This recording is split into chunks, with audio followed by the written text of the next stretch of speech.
This quarterly meeting of the Texas State University System Board of Regents will now come to order. This meeting is authorized under the Government Code Chapter 551 regarding the Open Meetings Act. The agenda for this meeting was registered with the Secretary of State on November 17th. For the record, today's date is November 20th, 2025, and the time is 12:31 p.m. A quorum of the board is present. For the record, Regent Austin is absent. All in attendance, please rise. Regent Foskey, will you please deliver the invocation? Heavenly Father, as we are in the Thanksgiving season, we want to thank you for our veterans that allow us to meet in freedom and peace. Help us to remember and honor their sacrifice. Thank you for the board members, for their time and talent they use to improve our schools. We ask your blessings on the Texas State University system, office, and campuses. It is a privilege to educate and train our students. In your name we pray, amen. Thank you. Regent Lee will lead us in the Pledge of Allegiance to the United States flag. Sir, please follow me. I pledge allegiance to the flag of the United States of America and to the republic for which it stands, one nation, under God, indivisible, with liberty and justice for all. Regent Long, will you lead us in the pledge to the Texas flag? I honor you. Pledge allegiance to the flag. I pledge allegiance to the state under God, one nation,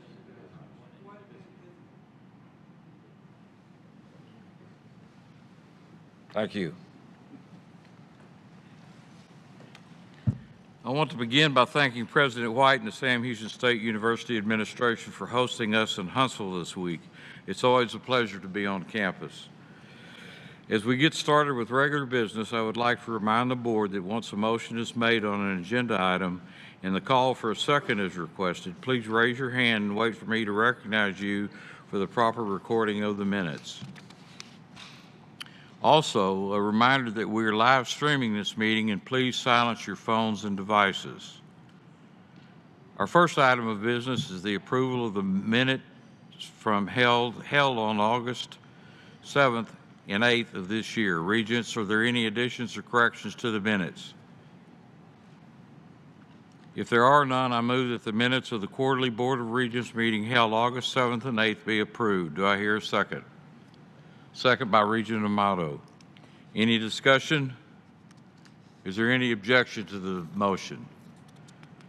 Hearing none, the motion passes. We will now hear reports and motions from the committees. The committees met prior to the board meeting to go over proposed agenda items in detail. All items under consideration were voted on by the committees before coming to the full board. I will call on the chairs of the committees to present the reports and make motions to the board. We will start with the Academic and Health Affairs Committee. Regent Gordy. The Academic and Health Affairs Committee met telephonically on Monday, November 10th, 2025. I chaired the meeting, and committee members Regent Fosk and Regent Lee were in attendance, along with Regent Flores and representatives from our institutions and system staff. All action and consent items were reviewed, discussed, and approved by the committee to be moved to the full board. The first item for consideration is from Sam Houston State University. Chair Tinsley, I move that Sam Houston State University be authorized to offer a doctorate of physical therapy degree effective fall 2027. Mr. Chairman. Do I hear a second? Regent Flores seconded. Any discussion? All in favor? Any opposed? The motion passes. Before voting on the next three Texas State University items, I would like to invite President Damphouse to provide brief remarks. Thank you, Chair Gordy. Members of the board, I'm pleased to present to you three nominees for honorary doctorates at Texas State University. The first is James Taylor. We recognize James Taylor for his distinguished career as a business leader and global strategist dedicated to advancing public policy, fostering cross-border economic development, and supporting higher education. Mr. Taylor is a proud Texas State alumnus, having earned a bachelor's degree in international studies in 1981. During his time there, he was active in Sigma Delta Pi, Kappa Alpha Order and the Gold Star Society. His career spanned public service, including serving as the Chief of Staff to the Commissioner of the U.S. International Trade Commission and working as a Special Assistant for Hispanic Affairs and Mexico Relations to U.S. Senator Lloyd Bentsen before transitioning to the private sector. He founded Public Strategies Incorporated, PSI, pioneered a public affairs model that applied political campaign strategies to corporate initiatives. He later co-founded SEMA Strategies Limited and Via Nova, advising major organizations like NASA, AT&T, and the NBA. In 2018, the Spanish government appointed him as the first honorary consul of Spain in Austin. Mr. Taylor has shown tremendous commitment to Texas State, having served in the Texas State Development Foundation Board, including terms as vice chair, and currently serves on the Whitliff Collections Advisory Council. He has been very helpful with us in our new campus in Mexico as well, and he has been recognized as a distinguished alumnus in 2020. His professional achievements and lifelong dedication to fostering collaboration and learning exemplify the spirit of innovation and service that Texas State seeks to offer.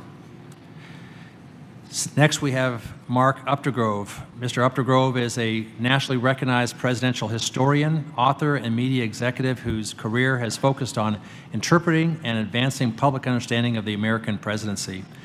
As former director of the Lyndon Baines Johnson Presidential Library and the current president and CEO of the LBJ Foundation, he has played a pivotal role in shaping national conversations about leadership, democracy, and civic responsibility. A respected voice in presidential history, Mark has interviewed and written about U.S. presidents and major historical figures, and his commentary is widely featured in national media. He has been a strong advocate and steadfast supporter of Texas State's efforts to preserve and promote the LBJ legacy, including serving as our 2019 commencement speaker, contributor to Hillview magazine, and most recently delivering the LBJ Lecture Series lecture. And I have taken the liberty of putting a copy of his book at your table. This is the book that he just published, which is Lessons in Character from 7 Presidents. That was the basis of his remarks at the LBJ Lecture Series. His scholarship, storytelling, and enduring commitment to civic education reflect Texas State's values of scholarship, leadership, and public service.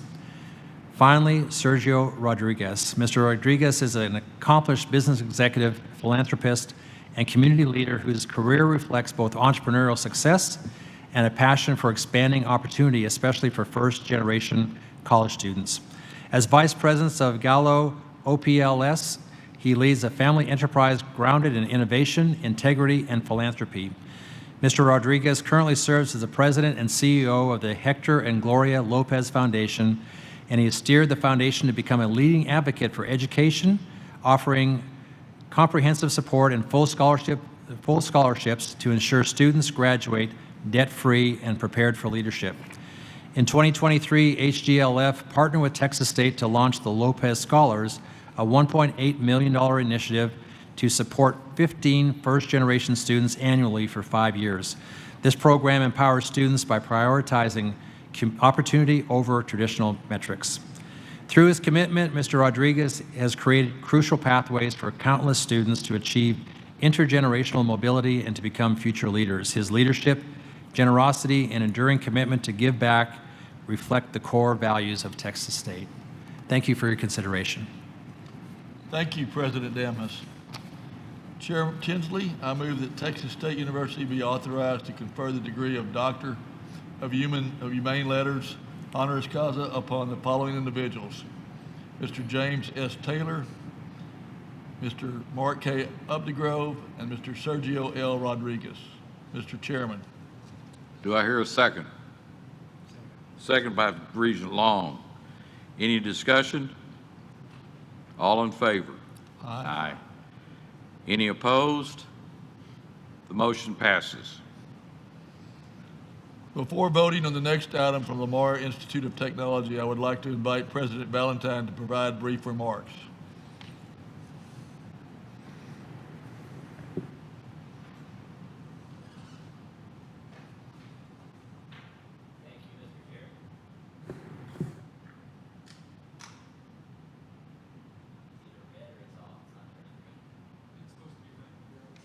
There we go. Okay. Thank you, Mr. Chairman. Interestingly enough, the chancellor didn't realize it, but he teed me up for this morning in one of his remarks. He's always very good to give us some inspirational quotes and things. And the one that he gave us, it said, one of the things you need to do as a college leader is to say to your community, this is what we stand for. This strategic plan intends on doing that. Impact 2030, past, present, and future, aims to ensure that we remember where we came from, recognize where we are now, and chart a path to the next level of LIT. You'll notice on the screen before you the core values, which hold us to ensure that we will do exactly what we need to do to uphold ourselves as an institution and the state of Texas. Collectively, these core values ensure that we stay focused on providing our students with an affordable, high-quality education that will prepare them for a brighter future. A future that can be life-changing for many, a pathway out of poverty for some, and has the potential to change the trajectory of their families for generations to come. We also present to you an updated vision and updated mission statement, which help to stay true to who we are as an institution and community partner. As you see on the screen, the vision, Lamar Institute of Technology will be a catalyst for innovation and opportunity, advancing technical programs and industry partnerships that drive workforce excellence and economic growth. I want to key on a couple of these items. Advancing technical programs, that's who we are. We are LIT, we were founded as LIT, and we will continue to be a technological college. So we want to always advance our technical programs and ensure that our industry partnerships benefit as such. We are continuing to drive workforce excellence and economic growth. All two-year colleges should be the economic drivers for their area, and we are positioned perfectly in the Golden Triangle to do that, and will continue to do that. The updated mission, Lamar Institute of Technology provides student-centered technical education and workforce training that lead to credentials of value, career advancement, and economic mobility. In other words, we help people get a job, keep a job, or be promoted in a job. We have certain pillars of excellence that we have up here. The pillars of excellence represent enduring commitments that define LIT's character and guide its direction. They provide the framework that connects who we are with what we will achieve.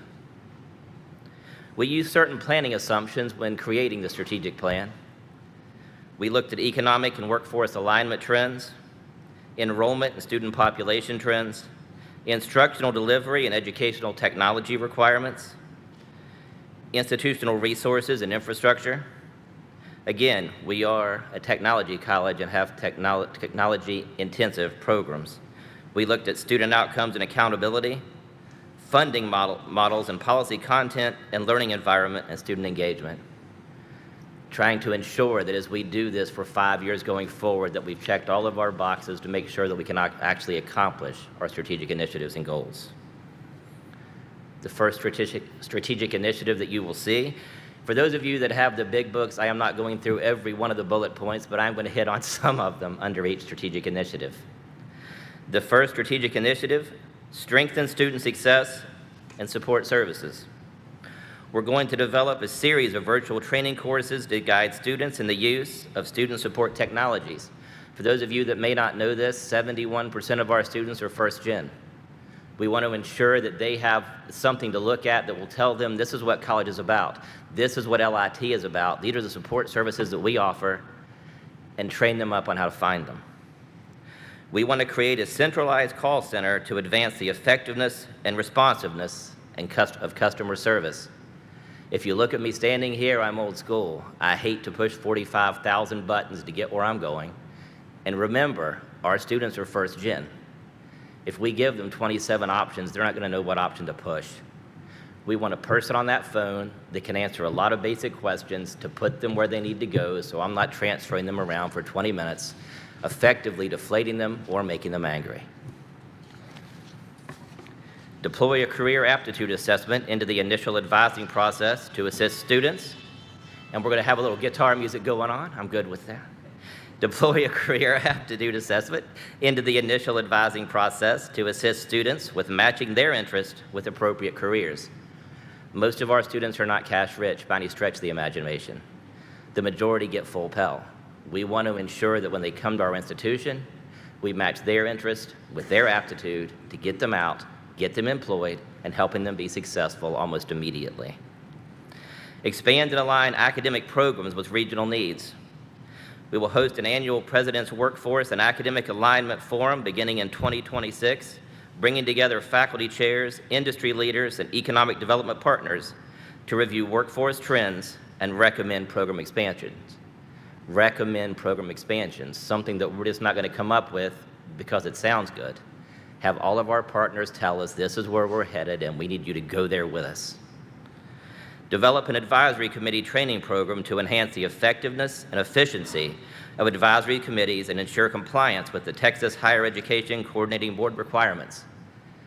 All of us have advisory committees. All of us are required to have advisory committees. We want to train those advisory committees as to what our expectations are and what their expectations should be of us so that they're extremely effective. And establish new certificates in emerging and specialized fields that will support existing or lead to new degree programs. Flip the model a little bit. As opposed to doing degrees for everything, start the certificates, and if it takes and they need advanced education, then move them into degrees, as opposed to the latter.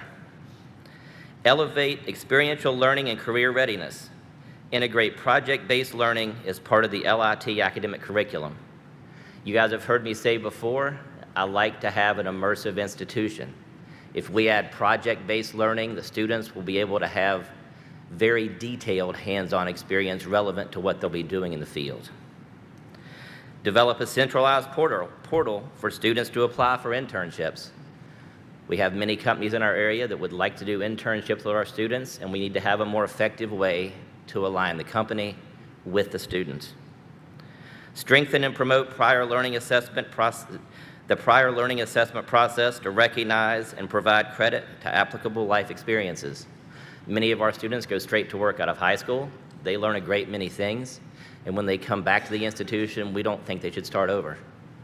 We want to ensure that they can take those life experiences and that we document them the right way to get them in, get them out, get them onto a job. Forge strategic partnerships and community engagement. Establish an alumni mentorship program that connects students with alumni working in their field of study. Although this may be an embarrassing example, I'm not from Southeast Texas. And the first time that I was ever taken into ExxonMobil, they put me in a Ford F-250 and they drove me around inside the plant. Plants that I was used to working in were inside walls and buildings like this one. We're driving around and I sadly asked, I said, when are we going to go in the facility? He said, you've been in it since you came on the fence. I didn't know that. I had never been in a refinery. We want our students to talk to alumni that have been in the field to tell them the absolute expectations. You have to work in the heat. You have to work in the cold. If there's a hurricane, you may have to be there for shutdown. So it doesn't surprise them. Implement a community service program to promote philanthropic attitudes and support the communities we serve. Our community is not necessarily a cash-rich one on all fronts, and if we can help our students become better leaders and better people by getting out in the community, then that's what we should do. Invest in faculty and staff excellence. Launch an employee mentorship program that match all new employees under 2 years with mentors, aiming to improve professional growth, job satisfaction, and institutional support. The majority of my educators come from industry. They didn't sign up initially to be educators. We need to ensure that they know the proper ways to do those things so they're most effective to the students. Design an adjunct orientation program. The majority of our faculty are adjuncts. We do not want to leave these people out. We want to make sure that they're a good farm team for us, for lack of a better way to put it, that when we have a new opening, we have somewhere to pull from and they know who we are and they understand our culture. Next, we're going to scale facilities and technology for innovation. Initiate a technology and innovation task force to evaluate and recommend campus-wide technology improvements supporting flexible and hybrid instruction. I've said the term technology no less than 10 times in this presentation, so our backbone and our IT and what we can do hinges on it. We have to have high levels of IT and technology in our facilities or they will not handle the high-level things that I'm hoping to put in there. Expand digital infrastructure and connectivity by upgrading campus-wide Wi-Fi and network processes to support this innovation. Upgrade at least 6 classrooms to support live streaming of instruction. How important is that bandwidth and backbone now? 6 classrooms running simultaneously where we get to train hundreds of students at one time, no matter where they are. And finally, in closing, 2 terms that I learned very early on in my engineering education come to mind: static versus dynamic. As I'm sure you're all aware, static means fixed or unchanging, whereas dynamic means flexible or capable of change. Impact 2030 is intended to be dynamic, ever-changing, based on real-time interactions with students, faculty, staff, and the community. Only through being agile will LIT be able to meet the ever-changing demands and expectations of the next generation of businesses, industries, and their workforce. And for lack of a better way to put it, having a dynamic strategic plan, such as the one just shown, is what will allow LIT to power on to 2030 and provide a trained workforce for the jobs that AI can't do. Thank you very much, ladies and gentlemen. Any questions? Thank you, President Valentine. Chair Tinsley, I move that Lamar Institute of Technology's new strategic plan, Impact 2030, be approved. Mr. Chairman. Do I hear a second? Regent Foskey, second. Any discussion? All in favor? Aye. Any opposed? The motion passes. Thank you. The next 2 items for consideration are from Lamar State College, Port Arthur. Chair Tinsley, I move that Lamar State College, Port Arthur be authorized to offer the following effective fall 2026.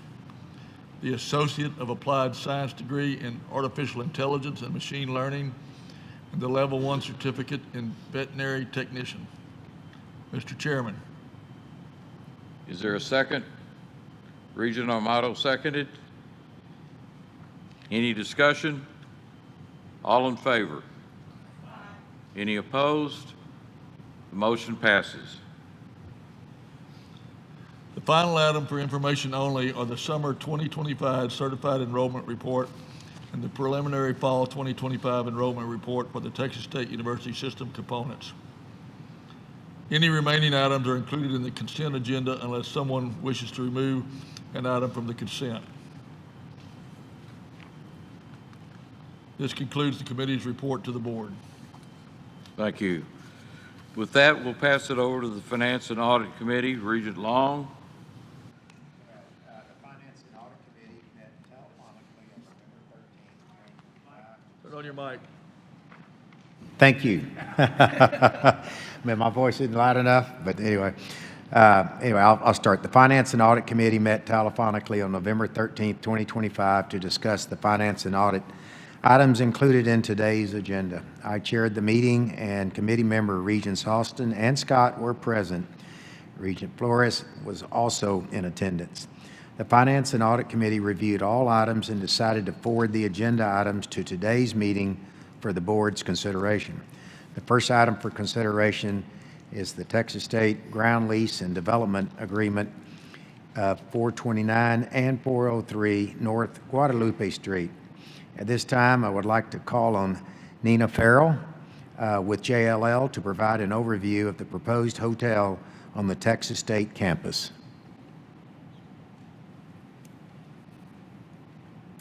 Thank you very much for having me.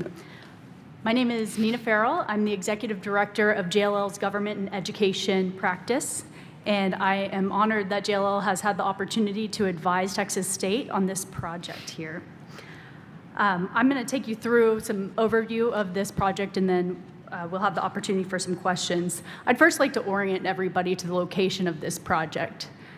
You'll see here we have the project is next to Tower Hall, Tower Garage, and it's really on the southeast side of campus. Near the river, a short drive to Strahan Coliseum and the stadium, but perhaps most importantly, it's a bridge to downtown between the campus and the community. This is why it is such an ideal site for this project. This process has been a very intentional and methodical process. In 2023, we engaged in a feasibility analysis where we underwent market sounding, financial modeling, transaction structuring to get to a point where we felt confident to go out to the market and and solicit for a development partner. In 2024, we went through a two-stage RFQ and RFP process to select a development partner for this. And in 2025, spent time with the City of San Marcos and Hays County to secure incentives from those institutions, as well as due diligence on the site, design, and working through the negotiation of those documents. The structure that we have organized with the selected development partner is Texas State University System, of course, is the landowner and ground lessor. Midway is a developer who is a very reputable regional developer. You may be familiar with some of their projects, Century Square with Texas A&M, where they develop both the George Hotel and Cavalry Court, in addition to many other mixed-use development and retail and hotel projects throughout the state. Page is the architect with the project. Again, you may be familiar with them. They recently completed Texas State University's master plan last year, which I believe you all have seen. And then New Waterloo is the hotel operator. They are an excellent operator of boutique hotels and are, you may be familiar with the South Congress Hotel in Austin or the Albert Hotel in Fredericksburg that was recently opened.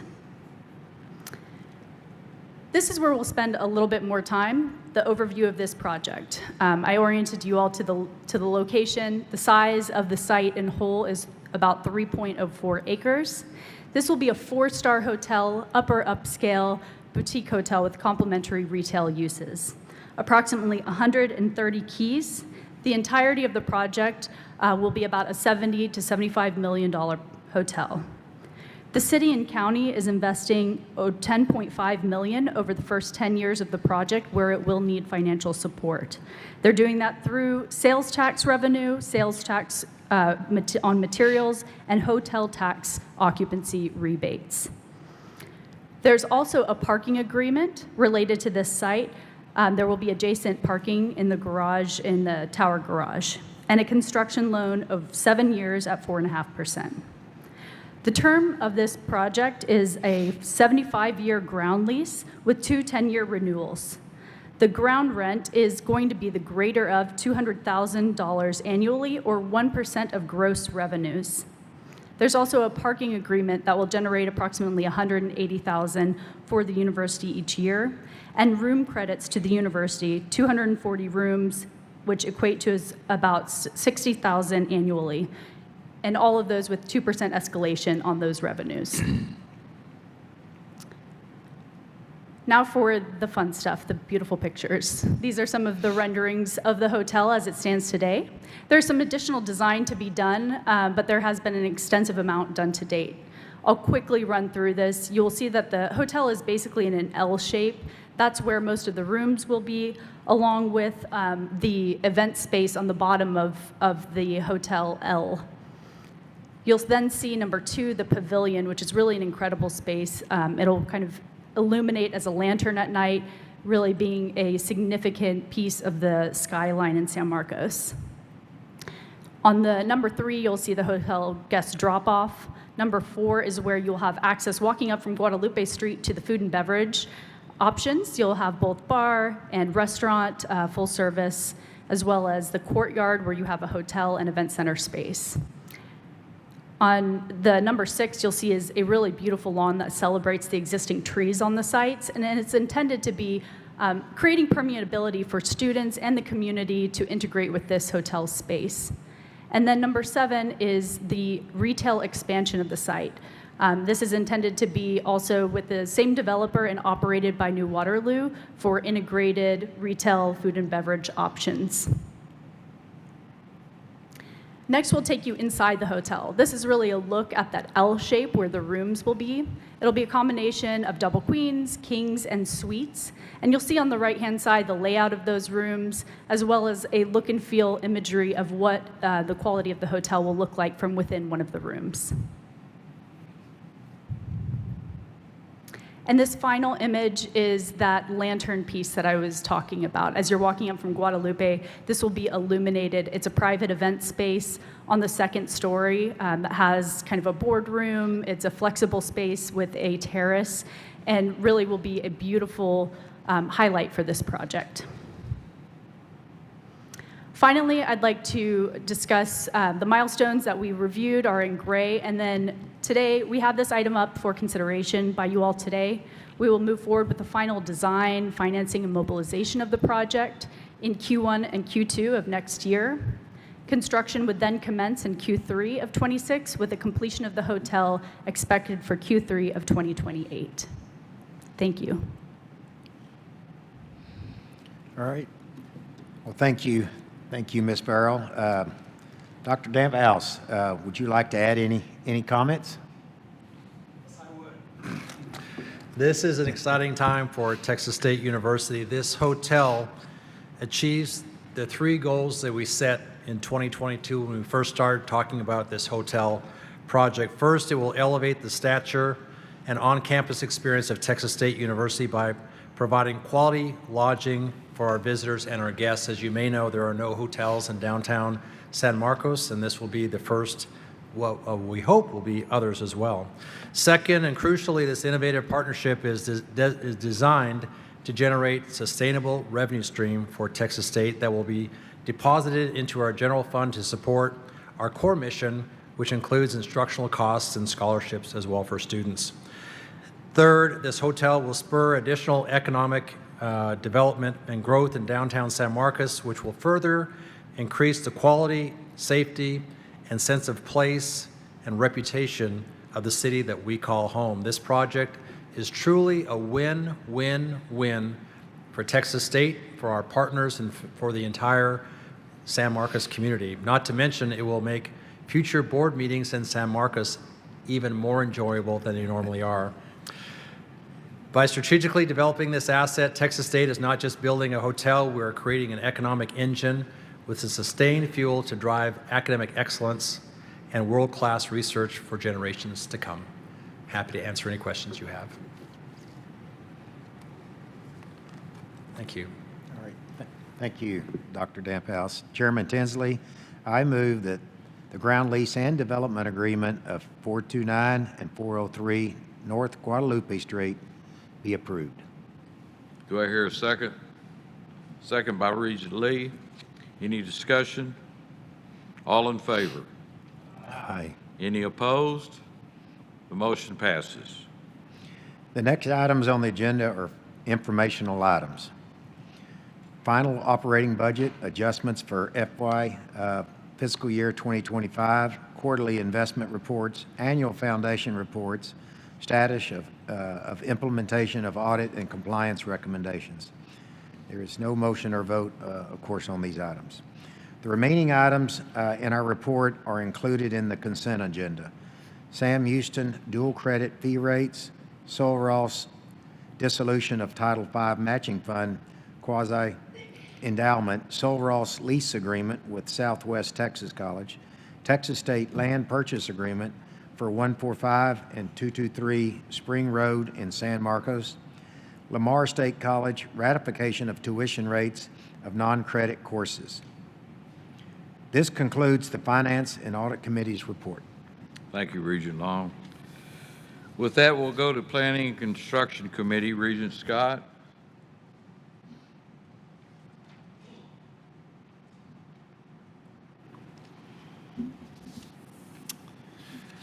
The Planning and Construction Committee met on November the 13th, 2025 to discuss the planning and construction agenda. I chaired the meeting, and committee members Regents Austin and Gordy were in attendance.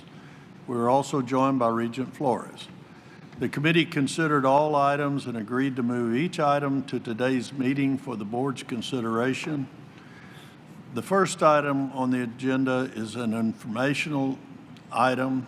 It's the quarterly planning and construction report, and no votes necessary on informational items. The remaining item in our report is included in the consent agenda.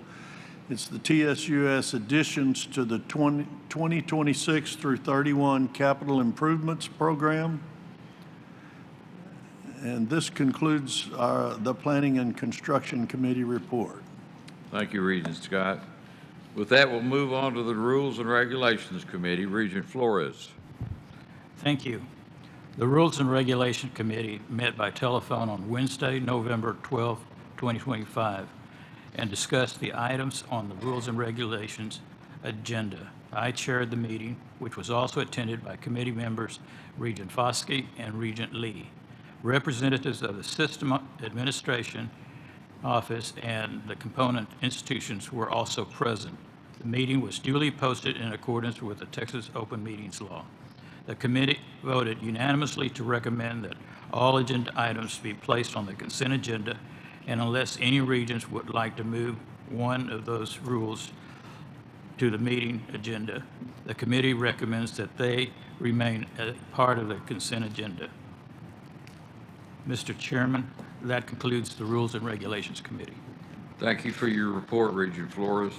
In view of the Rules and Regulation Committee's recommendation to place these proposed rules on the consent agenda, no action is required at this time. With that, we'll move on to the Governmental Relations Committee report. Regent Amato. Okay, Sean, would you come up and give the report, please? Thank you.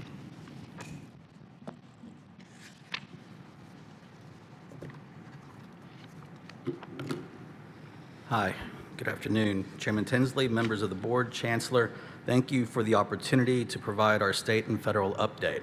As usual, we have distributed a more comprehensive federal update at your desk that you can read at your leisure, but I will just use this time to hit the highlights of the report and then finish with specific items of interest impacting us more locally in Texas.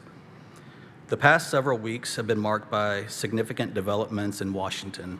After a historic 43-day government shutdown, Congress passed bipartisan continuing resolution reopening federal agencies and restoring operations for the Department of Agriculture, FDA, Veterans Affairs, Military Construction, and the legislative branch for FY26. While this resolution provides stability for now, it only extends funding through January 2026 for most federal departments. That means the federal landscape remains fluid, and our system must stay vigilant as appropriations negotiations continue. The shutdown created backlogs across agencies, from grants to contracts to correspondence. Staff are now working to restore normal operations, but delays are expected. On Capitol Hill, leaders are moving quickly to advance the FY26 appropriations process, with both chambers facing compressed timelines. For TSUS, this means federal program timelines should gradually stabilize, but the broader funding environment will require sustained engagement with appropriators and agency officials. Amid this uncertainty, I am pleased to report two major victories for our system. Both of our community project funding requests in the agriculture bill were preserved in the final package. Approximately $621,000 for the rural Southeast Texas Nursing Training Center, $859,000 for the rural Southeast Texas Healthcare Workforce Training Project. These projects, sponsored by Congressman Babin, represent nearly $1.5 million in new investment for Lamar State College Orange and Lamar Institute of Technology. They will strengthen healthcare workforce training capacity in Southeast Texas and provide expanded opportunities for students. This is a clear example of how our efforts in Washington translates into tangible benefits for our campuses and communities. At the same time, federal higher education policy is undergoing major restructuring. The Department of Education has signed new interagency agreements that shift responsibility for several programs to other federal agencies. Most notably, TRIO programs, including Upward Bound, Student Support Services, McNair Scholars, and Talent Search, will now be administered operationally by the Department of Labor. Education Department will retain statutory authority, but Department of Labor will oversee grant competitions, technical assistance, and financial management. Other programs are also moving. Health and Human Services will administer the Child Care Access Means, Parents, and School program. The State Department will take over Fulbright Hayes International Education programs, and Interior will oversee Indian education programs. These changes represent one of the largest reorganizations of federal education programs in decades. They will reshape compliance, grant administration, and reporting requirements for our campuses. We are actively engaged to ensure our institutions adapt smoothly and continue to serve students effectively. Congress is also advancing the National Defense Authorization Act and FY26 appropriations. Negotiators are working to reconcile differences in spending levels and policy provisions with the goal of passage before the end of the year. For TSUS, this process is critical. Our initiatives tied to defense and research, including the ALERT Congressional Engagement Initiative, the Army Futures Command Project, and the expansion of the Center for Aviation Excellence remain active priorities. We continue to highlight their regional and national value with key committees and delegation offices. We're also supporting SOLROS as it navigates the loss of Hispanic Serving Institution funding, working with congressional staff to elevate the issue and explore remedies. Switching our attention to Texas, very big news was recently announced when a 3-judge panel ruled 2-1 that the congressional map that was recently passed in the August special session of the legislature cannot be used in the upcoming 2026 midterm elections, ruling that the map was racially gerrymandered and must be replaced with the 2021 boundaries. Texas Attorney General Ken Paxton has already filed an appeal with the U.S. Supreme Court, setting up a high-stakes case that could determine partisan control of Congress. It'll be interesting to watch how this ultimately gets decided because of the national implications this has with the balance of power, but also from the operational standpoint as we wait to see how our system institutions may have different representation in the future.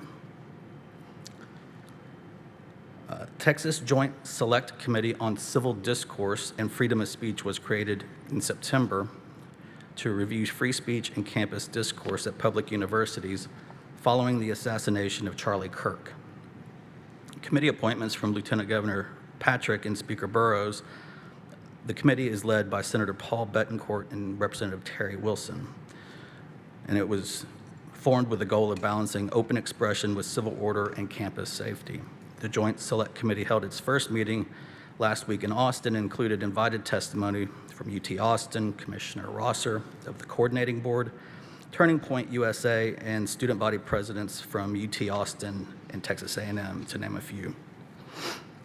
A general overview of why the leadership assembled the Select Committee following the Charlie Kirk assassination was discussed, and the legal environment in light of changes made by the legislature on expressive activities following protests that occurred on UT Austin's campus that interrupted operations of the university and impacted students. The next hearing is likely to be held early in the new year, and invited testimony has not been confirmed at this time. Upcoming activities that Johanna Sheffield and I will be focusing on includes hosting legislative staff at our campuses to showcase important research areas and programs, and continuing to visit our institutions to see how we can continue to support them and form the next round of legislative requests that will be considered for the next regular session convening in January of 2027. We also are planning another 2-year president fly-in that I will be reaching out shortly to our presidents about that, but late February, flying into DC with the chancellor and meeting with members of the congressional delegation. Mr. Chairman, this concludes the governmental relations update. Okay, thank you. Are there any questions from anyone? If not, thank you very much. Okay. Thank you, Vice Chancellor Cunningham. Since no action is required on this report, the board will now consider contracts, personnel, and miscellaneous items. The next order of business is the approval of contracts. All items in the contract section have been moved to the consent agenda. Are there any questions from the board? There being no questions or objections, the next order of business is the personnel section. We have one action on the personnel agenda from Texas State University, and we will consider it after we reconvene from executive session. The remaining item in the personnel section can be found on the consent agenda. The next order of business is the miscellaneous section. The first item under this section is from Lamar University for authorization to name the Department of Industrial Engineering. At this time, I'll ask Dr. Taylor from Lamar University to provide comments on this motion. Chairman Tinsley, Chancellor McCall, and Honorable Regents, Dr. Victor A. Zaloom's legacy at Lamar University spans more than 4 decades of dedicated service, leadership, and philanthropy. Since joining the faculty in the Department of Industrial Engineering, Dr. Zaloom has shaped the department's direction as chair for nearly 30 years, served as interim dean of both the Graduate Studies and the College of Engineering, and held numerous other leadership roles. His commitment to academic excellence, faculty recruitment, and student success has left an indelible mark on our university. Dr. Zaloom's generosity is equally transformative. As the largest faculty and retiree donor in Lamar University's history, his current and planned gifts, including multiple endowed scholarships, will match the largest ever gift to the College of Engineering at Lamar University. These gifts will provide critical support for students and programs across the college. In recognition of Dr. Zaloom's extraordinary service and philanthropy, and in appreciation of his enduring impact on our students, faculty, and the field of industrial engineering, I respectfully request that the Department of Industrial Engineering at Lamar University be named the Victor A. Zaloom Department of Industrial and Systems Engineering. Thank you for your consideration. Thank you, Dr. Taylor. Regents, any questions or comments? Then I move that Lamar University be authorized to name the Department of Industrial Engineering the Victor A. Zaloom Department of Industrial and Systems Engineering. Do I hear a second? Regent Scott seconded. Is there any discussion? Is there any objection to the motion? Being none, the motion passes. The next item of business is from Texas State University for authorization to name the Bobcat Ballpark on the San Marcos campus in honor of the Irvin and Rasmussen families. At this time, I'll ask Dr. Danfus from Texas State University to provide comments on this motion. Thank you, Chair Tinsley. At this time, I'd like to ask to defer this motion to the next meeting. Yes, sir. Is there any objection? Did I move that Texas State? The next item is from Texas State University for authorization to name the Athletic Academic Center the Mitchell Ward and Pam Wills Ward Athletics Academic Center. At this time, I'll ask Dr. Danfus from Texas State University to provide comments on this motion. Thank you, Chair Tinsley. Texas State asks to name the new Athletics Academic Center in honor of Mitchell Ward and Pam Wills Ward, who have pledged $2 million towards its construction. The facility, part of the University Fieldhouse project, will serve as the academic hub for all 370 student athletes across Texas State's 16 NCAA sports. The center will include academic advising offices, a computer lab, dedicated study and group learning spaces, and areas for tutoring and academic support. The Ward's leadership gift underscores their strong belief in student success, academic excellence, and the holistic development of our student athletes. Thank you, Dr. Danfus. Any regents, are there any questions or comments? Hearing none, I move that Texas State University be authorized to name the Athletic Academic Center the Mitchell Ward and Pam Willis Ward Athletics Academic Center. Do I hear a second? Regent Armato seconded. Any questions? Any discussion? Being none, the motion passes. Thank you. The remaining action items in the miscellaneous section have been moved to Friday's agenda, and the remaining item in the miscellaneous section can be found in the consent agenda. Before we recess to executive session, I would like to share with the group that this evening's reception and dinner will begin at 6:15 p.m. at the Gibbs Ranch, Sonny Sykes Arena. Transportation will depart from the hotel at 6:45 p.m. The board will now recess to executive session in accordance with Texas Open Meetings Act, sections 551.071 through 551.074 of the Government Code. No votes will be taken in the executive section. For the record, the time is 1:20 p.m. The bus will leave at 5:45, not 6:45. Correction, the bus will leave at 5:45, not 6:45 for dinner. For the record, the time is 1:20 p.m.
We will now reconvene in open session. The time is 3:44 p.m.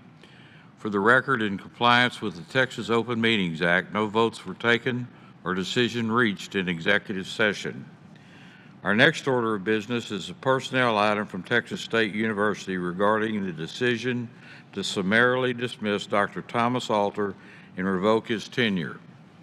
Regent Lee, do you have a motion? Yes, Chair Tinsley, I do.